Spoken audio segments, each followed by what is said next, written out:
नमस्कार शेतकरी मित्रांनो, कृषीप्रधान शेतकरी या यूट्यूब चॅनलवर तुम्हा सर्वांचे हार्दिक स्वागत. शेतकरी सन्मान निधी योजनेचा 19वा हप्ता लाभार्थ्यांच्या खात्यांवर जमा.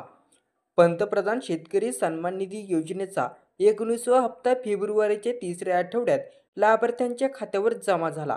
वर्धा जिल्ह्यातील 1,34,735 शेतकऱ्यांना 2,000 रुपयांचा हप्ता मिळाला आहे. यामुळे शेतकऱ्यांना शेतीपूरक साहित्य खरेदी करण्यासाठी हातभार लागला. जिल्ह्यातील शेतकऱ्यांना एकूण 26,94,70,000 रुपये मिळाले. शेतकऱ्यांना मिळणारे उत्पन्न निश्चित असते. यामुळे शेतकऱ्यांना शेतीपूरक साहित्य खरेदी करण्यासाठी अडचणी येत असतात. बऱ्याच वेळा शेतकऱ्यांकडे पैसे नसल्यामुळे शेतातील किरकोळ खर्च करता येत नाही. यामुळे शेतकऱ्यांचे मोठ्या प्रमाणात आर्थिक हाल होतात. मात्र पंतप्रधान शेतकरी सन्मान निधीमुळे शेतकऱ्यांना आर्थिक हातभार लाभला मिळाला आहे. 98% शेतकऱ्यांची केवायसी झाली पूर्ण. योजनेच्या लाभासाठी बँकेत खात्याला आधार पॅन कार्ड संलग्न करणे आवश्यक आहे. जिल्ह्यात 98% शेतकऱ्यांची केवायसी पूर्ण झालेली आहे.